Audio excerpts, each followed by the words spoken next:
ಜೈವೀರ್.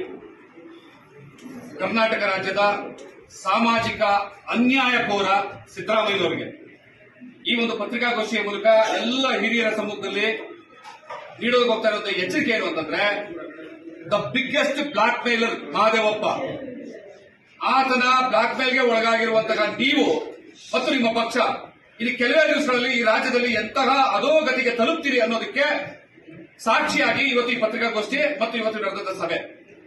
ಮೊದಲನೇದಾಗಿ ನಾವು ನಿರ್ಣಯ ಮಾಡಿದ್ದೀವಿ, ಒಂದು ದಾವಣಗೆರೆ ಮತ್ತು ಬಾಗಲಕೋಟೆ ಏನು ಉಪಚುನಾವಣೆ ಇದೆ ಅಲ್ಲಿ ನೀವು ಮತ್ತು ನಿಮ್ಮ ಪಕ್ಷ ಸರ್ವನಾಶ ಆಗ್ತೀರಿ, ಇದು ಸತಸಿದ್ಧ. ಆ ಒಂದು ನಿರ್ಣಯವನ್ನ ನಾವಿಲ್ಲಿ ಕೈಗೊಂಡಿದ್ದೀವಿ. ಒಂದು ವೇಳೆ ಆ ಚುನಾವಣೆಗೆ ಮುಂಚೆ ನೀವು ಒಳ ಮೀಸಲಾತಿ ನ್ಯಾಯವನ್ನು ನಮಗೆ ಕೊಟ್ಟಿದ್ದಾದ್ರೆ ನಾವು ನಿಮ್ ಕೈ ಹಿಡಿಯೋದಕ್ಕೂ ಕೂಡ ಮುಂದಾಗ, ಎರಡೂ ಕೂಡ ನಿಮ್ಮ ಜ್ಞಾಪಕದಲ್ಲಿದೆ. ಮತ್ತೆ ಮುಂದುವರೆದಂತೆ ಇದೇ ರೀತಿಯಾದಂತಹ ಒಳ ಮೀಸಲಾತಿ ಅನ್ಯಾಯವನ್ನು ನೀವು ಮುಂದುವರಿಸಿದ್ದೆ ಆದ್ರೆ ನಾವು ಇಡೀ ಮಾದಿಗ ಸಮುದಾಯದಿಂದ ತೊಡೆ ತಟ್ಟಿ ಚಾಲೆಂಜ್ ಮಾಡ್ತಾ ಇದ್ದೀವಿ. ಮುಂದಿನ ಚುನಾವಣೆಯಲ್ಲಿ ಈ ಒಳ ಮೀಸಲಾತಿಯ ಅನ್ಯಾಯದಲ್ಲಿ ಬಹಳ ದೊಡ್ಡ ಬ್ಲಾಕ್ ಮೇಲರ್ಗಳಾಗಿರುವಂತಹ ಎಚ್ ಸಿ ಮಹದೇವಪ್ಪ, ಪರಮೇಶ್ವರ್, ಖರ್ಗೆ ಇವರು ಅದು ಹೆಂಗೆ ತಮ್ಮ ಕ್ಷೇತ್ರಗಳಲ್ಲಿ ಗೆಲ್ತಾರೋ ಗೆದ್ದೇ ಒಳ್ಳೆ ನೋಡಬೇಡ ಅನ್ನುವಂತ ಒಂದು ಸವಾಲನ್ನು ಕೂಡ ನಾವು ಈ ಪರಿಸ್ಥಿತಿಯಲ್ಲಿ ಇವಾಗ ಕೊಡೋದಕ್ಕೆ ಇಷ್ಟಪಡ್ತಾ ಇದ್ದೀವಿ. ಇದಾಗಬಾರ್ದು ಅನ್ನೋದಾದ್ರೆ ಮೊನ್ನೆ ಏನು 27ನೇ ತಾರೀಕು 2ನೇ ತಿಂಗಳು 26ನೇ ಇಸ್ವಿನಲ್ಲಿ ಡಿಪಿಆರ್ ನಿಂದ ಒಂದು ನೋಟಿಫಿಕೇಶನ್ ಹೊರಡಿಸಿದ್ರಿ, ಅದನ್ನ ಸಂಪೂರ್ಣವಾಗಿ ಯಾವುದೇ ಷರತ್ತುಗಳಿಲ್ಲದೆ ಕೂಡಲೇ ಅದನ್ನ ವಾಪಸ್ ತಗೋಬೇಕು. ಅದನ್ನ ವಾಪಸ್ ತಗೊಳ್ಳದೆ ಹೋದ್ರೆ ನಿಮ್ಮ ಪಕ್ಷದ ನಿಮ್ಮ ರಾಜಕಾರಣದ ಮರಣ ಶಾಸನವನ್ನ ನಾವು ನಿಮಗೆ ವಾಪಸ್ ಕೊಡ್ತಾ ಇದ್ದೀವಿ ಅನ್ನುವಂಥದ್ದು ಎಚ್ಚರಿಕೆಯನ್ನ ಈ ಪತ್ರಿಕಾಗೋಷ್ಠಿ ಮೂಲಕ ನಾವು ಕೊಡ್ತಾ ಇದ್ದೀವಿ.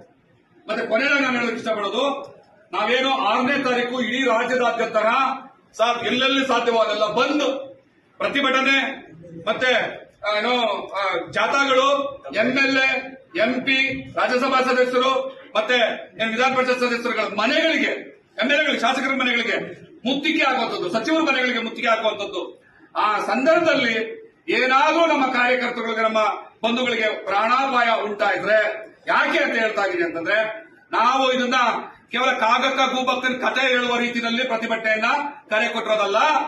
ಮಾಡು ಇಲ್ಲವೇ ಮಡಿ, ಇದು ನಿನ್ನ ಸಮುದಾಯದ ಕೊನೆಯ ಅಸ್ತಿತ್ವ. ಈ ಪ್ರಶ್ನೆಗೋಸ್ಕರ ನೀವು ಮಾಡು ಇಲ್ಲವೇ ಮಡಿ ಅನ್ನುವಂತಹ ಒಂದು ಬಹಳ ಕಠಿಣ ನಿರ್ಧಾರದ ಪ್ರತಿಭಟನೆಗೆ ಕರೆ ಕೊಟ್ಟಿದ್ದೀವಿ. ಅವ್ರು ಏನೇ ನಿರ್ಧಾರ ತಗೊಂಡ್ರು ಕೂಡ ಆ ಹೋರಾಟದ ನಿರ್ಧಾರ ಜೊತೆ ನಾವಿರ್ತೀವಿ. ಏನಾದ್ರೂ ಪ್ರಾಣಾಪಾಯ ಆದ್ರೆ ಕೊಲೆಗಡಕ ಸರ್ಕಾರ ಅನ್ನುವಂತ ಹಣೆಪಟ್ಟಿಯನ್ನ ನೀವು ಒತ್ಕೋಬೇಕಾಗ್ತದೆ ಒಂದು ಎಚ್ಚರಿಕೆಯನ್ನ ಈ ಸಂದರ್ಭದಲ್ಲಿ ಕೊಡ್ತಾ ಇದ್ದೀವಿ. ಮತ್ತೆ ಅದನ್ನು ಮೀರಿ 12ನೇ ತಾರೀಕು ಸೆಷನ್ ನಡೀತಾ ಇರ್ತದೆ, ಅದು ಕ್ಯಾಬಿನೆಟ್ ಇದೆ.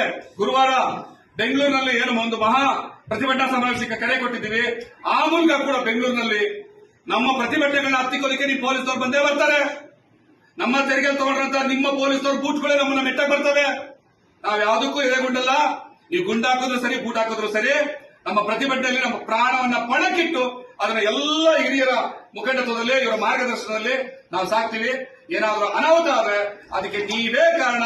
ಕೊಲೆಗಳ ಸರ್ಕಾರವನ್ನು ಹಣೆಪಟ್ಟಿ ಒತ್ಕೊತೀರಿ, ಬ್ಲಾಕ್ ಮೇಲರ್ಗಳ ತಂತ್ರಕ್ಕೆ ಈಡಾಗಿರೋದ್ರಿಂದ ಈ ಒಂದು ಮಾದಿಗ ಸಮುದಾಯದ ಮಕ್ಕಳ ಶಾಪ ನಿಮ್ಮನ್ನು ಸುಡುತ್ತೆ ಅನ್ನುವಂತ ಎಚ್ಚರಿಕೆಯನ್ನ ಈ ಮೂಲಕ ಕೊಡೋದಕ್ಕೆ ಇಷ್ಟಪಡ್ತಾರೆ. ಜೈ ಮಾದಿಗ, ಜೈ ಮಾದಿಗ. ಮಾದಿಗ ಮೀಸಲಾತಿ ಹೋರಾಟ ಸಮಿತಿಯ ರಾಜ್ಯ ಗೌರವಾಧ್ಯಕ್ಷ.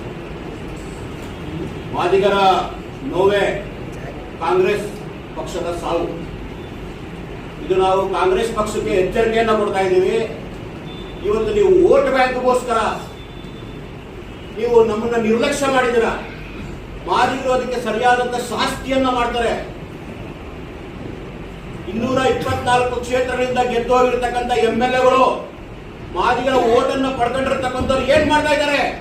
ಅವ್ರಿಗೆ ಜವಾಬ್ದಾರಿ ಇಲ್ವಾ? ಬರೀ ನಮ್ಮ ಓಟ್ ಮಾತ್ರ ಬೇಕಾ ಅವ್ರಿಗೆ? ನಾಚಿಕೆ ಮಾನ ಮರ್ಯಾದೆ ಇಲ್ವಾ ಸಿದ್ದರಾಮಯ್ಯ ಅವ್ರಿಗೆ, ಮಹದೇವಪ್ಪನಿಗೆ? ಈ ಇಡೀ ಮಹದೇವಪ್ಪನ ಇಡೀ ಒಂದು ಜಾತಿಗೆ ಸೀಮಿತವಾಗಿಟ್ಟಿದ್ದಾರೆ ಸಮಾಜ ಕಲ್ಯಾಣ ಇಲಾಖೆಯನ್ನ. ಮಹದೇವಪ್ಪ ರಾಜೀನಾಮೆ ಕೊಡಬೇಕು, ಸಿದ್ದರಾಮಯ್ಯ ಅವರು ಕೂಡ ಕೆಳಗಿಳಿಬೇಕು. ಸಂವಿಧಾನ ವಿರೋಧಿ ಕಾಂಗ್ರೆಸ್ ಪಕ್ಷದ ಸರ್ಕಾರ, ಸುಪ್ರೀಂ ಕೋರ್ಟ್ ನ ಉಲ್ಲಂಘನೆ ಮಾಡ್ತಾ ಇರ್ತಕ್ಕಂಥ ಕಾಂಗ್ರೆಸ್ ಪಕ್ಷದ ಸರ್ಕಾರ ಇದು. ಆದ್ರಿಂದ ಕಾಂಗ್ರೆಸ್ ಪಕ್ಷದ ಸರ್ಕಾರಕ್ಕೆ ಎಚ್ಚರಿಕೆಯನ್ನ ಕೊಡ್ತಾ ಇದ್ದೀವಿ. ಮುಂದಿನ ದಿನಗಳಲ್ಲಿ ನಿಮ್ಗೆ ಉಳಿಗಾಲ ಇಲ್ಲ. ಸಾಮಾಜಿಕ ನ್ಯಾಯದ ವಿರುದ್ಧ ನೀವು ಒಳ ಮೀಸಲಾತಿ ತೀರ್ಪನ್ನ ಹಿಂತಗೊಂಡಿದ್ದೀರಾ.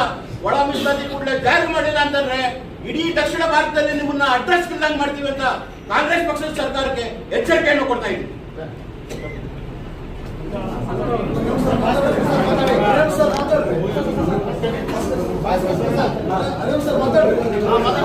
ಮಾತಾಡ್ತಾರೆ.